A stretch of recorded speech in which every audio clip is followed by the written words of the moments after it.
Hello, this is Monday, October 12th. Monday, October 12th. So we are on our flex week. So our videos this week will be pretty short because we don't have our regular benchmark stuff that we usually do. So I'll start with our math, which is our normal here, building arrays. So we are on topic 4, lesson 2. Topic 4, lesson 2.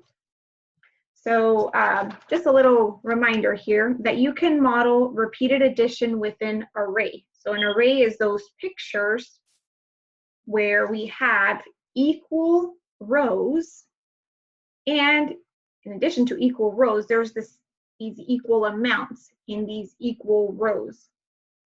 So if this was, with this array here, we would say there's 1, 2, 3, and 1, 2, 3. There's 3 in each row.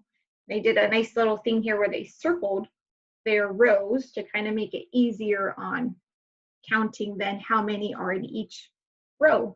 So the sentence here would be 3 strawberries on top plus those 3 strawberries on bottom gives you 6. So that's what we're going to do here for our independent practice. So I'm going to circle my rows. So I have 1, 2, 3 rows. So each of those rows gets a line. And in that line, what we're going to write is how many apples are in each of those rows. So I see 1, 2, 3, 4 apples plus 1, 2, 3, 4 apples plus 1, 2, 3, 4 apples. So it is repeated addition, so it should be the same number being added. And then you can either skip count 4, 8, 12, or we can circle numbers we've added. We know 4 plus 4 is 8. Add 4 more, that gives me 12. So here, this picture looks very similar to the strawberry example. So we have 1 row, 2 rows. That means we should have 2 lines, 2 different lines. And this will be important later on. Right now you have the lines drawn for you, but later on you won't. So it'll be important to know that however many you circle, that's how many lines you'll need to add however many are in that row. So we have 1, 2, 3 plus 1, 2, 3 gives us 6, right, or double. Here we have a few more rows here. 1, 2, 3, 4, 5. There are 5 rows, so that means there should be 1, 2, 3, 4, 5 lines. And let's count how many of these are in each row. 1, 2, 3, 4, 5. So we're going to write 5 plus 5 plus 5 plus 5 plus 5. So we'll have 5 times because there's 5 rows. 1, 2, 3, 4, 5, and 5 in each row. So we're going to go skip count either 5, 10, 15, 20, 25, or you can circle kind of pairs together. So we can go, I know 5 and 5 makes 10, 5 and 5 makes 10. We can go 10 and 10 makes 20. 5 more is 25. Here it says use the array. So I see 1, 2 rows. So I see 1 number being added and we need another one being added. How many in each of those rows? There's 4. And I do also know, even without looking at this, that 4 plus 4 is what makes 8. The back side. So this time we have a word problem. Ross puts his fruit in an array. His array has 2 rows. So what I'm going to do is I'm going to split this rectangle here into 2. I'm just going to draw a line down the middle. His array has 2 rows and 2 in each row. So I'll draw 2 oranges in each row. Excuse me. So then we're going to have 2 lines, and then there's 2 in each of those rows. 2 plus 2 is 4. So there's 4 pieces of fruit. Gail puts her crayons in a box. She has 3 rows, 1, 2, 3, and there's 5 crayons in each of those rows. So we're going to write down or find which of these sentences matches this. So we should have 3 numbers being added together because there are 3 rows. So something plus something plus something, because there's 3 rows. And that something should be however many are in that row, which are 5. So it should be 5, 5, 5. So not that, not that. 5 plus 5, they're missing 1.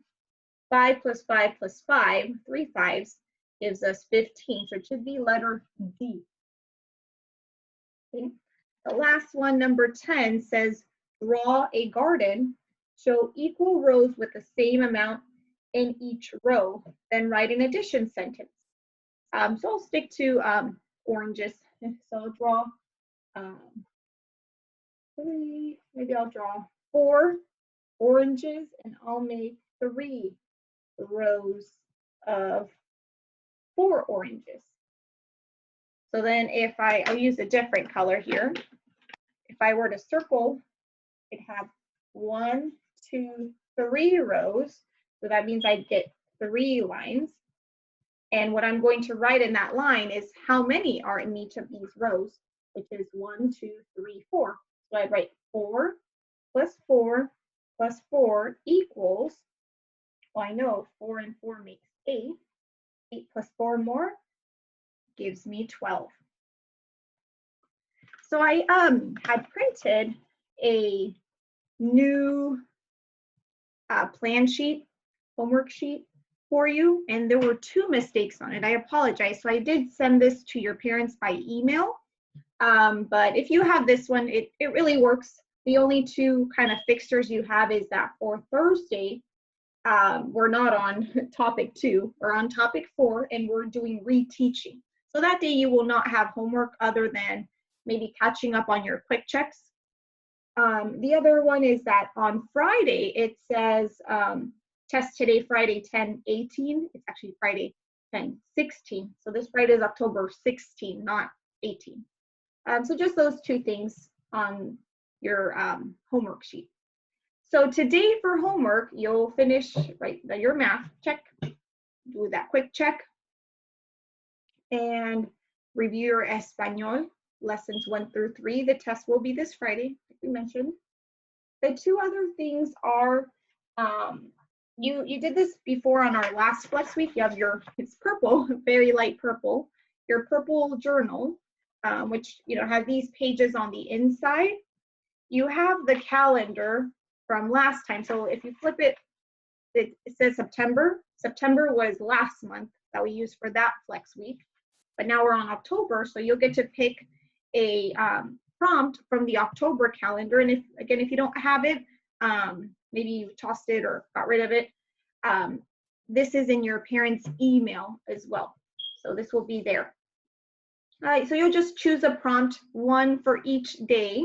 You should have 5 by Friday in here. So you'll just write down your prompt from October, answer it here. The last thing is we just finished our character spacing challenges unit, which was there were a lot of fairy tales. So we are writing our own fairy tale. So today, your job is to write out the kind of your plan of what you want your fairy tale to be. So you have a little booklet that starts off with this page. So you'll kind of want to plan out what your characters are, what's the main problem in your story, the setting, which is the place, items, maybe different things, maybe there's a slipper. You can take ideas from fairy tales you already know. Solution, how did the problem get solved? What happened in the beginning, the middle, the end? There's some ideas here. So if you're kind of stuck, I would recommend reading through here. So maybe your setting is in a meadow and your characters are an evil stepmother and a genie or a unicorn or an ogre monster, whatever you want. So pick a character or characters. There's different objects you might want. You might want a beanstalk in your story. You might want a magic lamp. And then here's examples of problems. So you can take any of these ideas here. Maybe a character gets tricked by another character, or a character catches a genie and gets 3 wishes. So it's okay to take ideas from other stories. It will become your own fractured fairy tale, your own version of that story. You also have in your packet these transition words. which are words to kind of help you tell your story, like first, next, then, all of a sudden. You have vivid verbs, which are nice words to use in your story, which make the reader like, whoa, I can really picture it. Like, you know, I raced there, I darted, or I gulped. So any of these words you're welcome to use. And then lastly, when you're kind of finished doing all of your planning sheets, you have this checklist where you're gonna kind of read through and decide if you think your story has all of these pieces. So today we're just doing the planning sheet. So that's your homework today, doing the planning sheet. You do all have a blank book, so a little book that's colored. Everybody's book is different colors. So that's where you'll get to write it. And I'll show it to you tomorrow. I have it handy. But that's where we'll write the story tomorrow. So today, just focus on those planning sheets, your purple journal October prompt, your homework, practicing Español. So that is all of our homework for Monday, October 12th. Have a great day.